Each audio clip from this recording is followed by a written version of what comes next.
ये जो लोग राधे राधे बोलते रहते हैं ना, अब वृंदावन जाओ राधे राधे, बरसाना जाओ राधे राधे, गोकुल जाओ राधे राधे, नंदगांव जाओ राधे राधे, हर जगह जिसको भी आवाज दो राधे राधे राधे राधे, बस यही आवाज कानों में पड़ती है। कभी सोचा है कि क्यों बोलते हैं राधे राधे? क्यों लोग बार बार कहते हैं राधे राधे? श्री कृष्ण के भी भक्त होंगे तो बोलेंगे राधे राधे। कभी जानने की कोशिश की है? तो ये प्रसंग सुनिए और जानिए कि क्यों कहते हैं राधे राधे। हरे कृष्ण दोस्तों, मैं हूं अनुज शर्मा। एक बार 3 साधु थे, 2 जवान थे, एक वृद्ध हो गए थे। जमुना किनारे बैठे थे ठाकुर जी के अनन्य भक्त। पूरी जिंदगी सिर्फ कृष्ण कृष्ण कृष्ण कृष्ण कृष्ण कृष्ण कहते हुए निकल गई थी वृद्ध साधु। बाकी 2 साधु जवान थे, उनके शिष्य थे, लेकिन तीनों ही अनन्य भक्त थे। एक दिन मन में विचार आया कि सब राधे राधे कहते हैं, हम कभी राधा रानी के महल नहीं गए, बरसाना नहीं गए। बरसाना चलते हैं, जो भिक्षा में मिल जाता था उसी से जीवन यापन करते थे। सच्चे भक्त थे, किसी ने दे दिया तो खा लिया, किसी ने नहीं दिया तो कोई बात नहीं। अब बरसाना जाने की बात थी तो वृद्ध साधु ने कहा, हमने सुना है कि वो राधा रानी का महल है ना, ऊंचाई पर है, बहुत सीढ़ियां चढ़नी पड़ती है, और मेरे अंदर इतनी हिम्मत नहीं है कि इतनी सीढ़ियां चढ़कर ऊपर जाऊं। मैं तो यहीं से राधा रानी की मानसिक पूजा कर रहा हूं, लेकिन तुम लोग जाकर जरूर आओ, तुम राधा रानी से मिलकर आओ। दोनों ने निर्णय लिया कि बरसाना जा रहे हैं, भिक्षा नहीं मांगेंगे। भिक्षा इसलिए नहीं मांगेंगे क्योंकि वो तो राधा रानी का घर है, वहां तो राधा रानी का महल है, और हम तो ठाकुर जी के भक्त हैं। तो दोनों साधु बरसाना की तरफ चल पड़े। चलते चलते बहुत देर हो गई, भूख भी लगी थी। अब कोई देता था कुछ तो खा लेते थे, नहीं तो नहीं खाते थे। तो पहले साधु ने दूसरे से कहा, भूख लगी है, क्या करें, किसी से मांगे? तो दूसरे ने कहा, नहीं, अरे हम ठाकुर जी के यहां से आए हैं, राधा रानी के मेहमान हैं, राधा रानी खुद इंतजाम करेगी, हम क्यों मांगे किसी से, हम तो मेहमान हैं ना। तो चलो राधा रानी से मिलते हैं, देखते हैं क्या होता है। तो राधा रानी के महल के पास पहुंचे, सीढ़ियां चढ़ी, थक गए थे, ऊपर पहुंचे। ऊपर पहुंच के राधा रानी के दर्शन किए। भूख जोरों की लगी थी, लेकिन कहीं कुछ मिला ही नहीं और किसी ने कुछ दिया ही नहीं। राधा रानी के दर्शनों से तृप्त हो गए, मन प्रसन्न हो गया, आनंद आ गया। पहली बार राधा रानी को देखा। राधा रानी की अटारी पर जाकर के हर किसी को सुकून मिलता है। वहां ऐसी हवा का झोंका चलता है कि आदमी कितना भी परेशान हो, कितना भी दुखी हो, प्रसन्न हो जाता है, सारी थकान दूर हो जाती है। तो दोनों साधु अटारी पर आ गए, वहीं पर विश्राम करने लगे। रात्रि हो गई, दोनों भूखे पेट ही सो गए। इधर राधा रानी की सेवा करने वाले गोस्वामी जी को स्वप्न आता है। स्वप्न में आती है राधा रानी। राधा रानी कहती है, गोस्वामी जी, मेरे 2 मेहमान आए और वो भूखे सो गए मेरी ही अटारी पर। आपने इतना भी ध्यान नहीं दिया कि कोई यहां भूखा सो रहा है। तो गोस्वामी जी ने क्षमा मांगी। गोस्वामी जी ने पूछा कि राधा रानी, मुझे तो पता ही नहीं।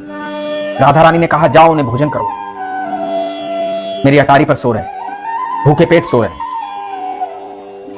गोस्वामी जी हड़बड़ाकर उठे, अटारी पर पहुंचे, देखा 2 साधु सो रहे। दोनों साधुओं को उठाया, बोला, क्षमा चाहता हूं, आप राधा रानी के मेहमान हैं। तो साधुओं ने कहा कि नहीं, ऐसा तो कुछ नहीं, हम तो आए थे दर्शन करने, थक गए थे, कल सुबह वापस जाएंगे। तो गोस्वामी जी बोले कि आपने कुछ खाया नहीं है, मैं भोजन की व्यवस्था करता हूं, आप आराम से बैठिए, मैं भोजन लेकर आता हूं। और गोस्वामी जी भंडारे में गए, प्रसाद लेकर आए, जो भोग का प्रसाद था, ला करके दोनों साधुओं को दिया। साधुओं ने भोजन किया, आत्मा तृप्त हो गई, मन प्रसन्न हो गया, राधे राधे बोलने लगे। गोस्वामी जी को राधे राधे किया, राधे राधे कर गोस्वामी जी चले गए। गोस्वामी जी बड़े डरे हुए थे, घबराए हुए थे, हड़बड़ाए हुए थे, क्योंकि ये शिकायत राधा रानी ने की। अब दोनों साधु वहीं अटारी पर फिर से सो गए। राधा रानी स्वप्न में आई। राधा रानी ने आके कहा कि कैसा लगा भोजन। दोनों के स्वप्न में आई और दोनों ने ही कहा कि बहुत अच्छा लगा, आनंद आ गया। मेहमान हो ना मेरे, ठाकुर के यहां से आए हो, कृष्ण के यहां से आए हो, भोजन में आनंद आया ना, कुछ और व्यवस्था करनी है तो दोनों साधुओं ने कहा कि नहीं महारानी, आपके दर्शन हो गए, आपको देख लिया, ये सब स्वप्न में चल रहा है। तो राधा रानी ने कहा कि गोस्वामी जी भूल गए, भोजन के पश्चात पान नहीं दिया आपको, मेरे भोग में पान जो चढ़ा था उस पान का बीड़ा आपको नहीं दिया, ये पान भी ले, पान ग्रहण करो, आप मेरे मेहमान हो। दोनों ने स्वप्न में पान लिया, राधा रानी को प्रणाम किया और राधा रानी स्वप्न में अंतर्ध्यान हो गई।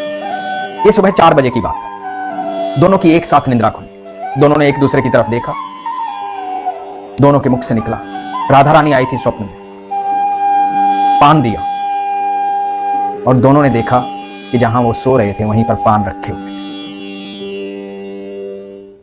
वो पान जो राधा रानी ने स्वप्न में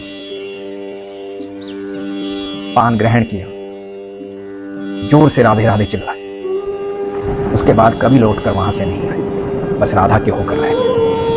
ऐसी महिमा है मेरी राधा रानी, ऐसी मेहमान नवाजी की। उन्होंने तो मजाक में कहा था कि हम राधा रानी के मेहमान हैं, कृष्ण के यहां से जा रहे हैं, लेकिन राधा रानी तो राधा रानी है, सबको उतना ही प्रेम करती है, उसे सब सुनाई देता है, सब दिखाई देता है।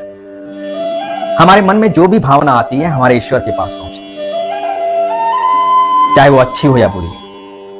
इसलिए अपने मन को सात्विक रखें, सच्चा रखें, सरल रखें, सहज रखें, प्रेम से परिपूर्ण रखें। जिनके हृदय में राधा रानी और ठाकुर जी निवास करते हैं वो कभी गलत सोचते ही नहीं और गलत कृत्य करते ही नहीं।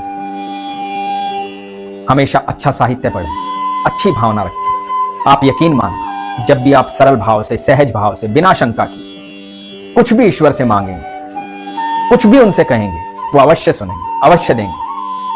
कोई भी समस्या आपके लिए बड़ी हो सकती है, लेकिन ईश्वर के लिए कोई भी समस्या बड़ी नहीं है। उनके लिए वो पल भर का काम है, लेकिन आपका विश्वास होना चाहिए, शंका नहीं होनी चाहिए। और यकीन मानना, जो लोग ये कहते हैं ना कि मेरा कुछ हो नहीं रहा है, वो हमेशा शंका करते हैं। जो लोग ये कहते हैं ना मैं बहुत दुखी हूं, वो शंका करते हैं।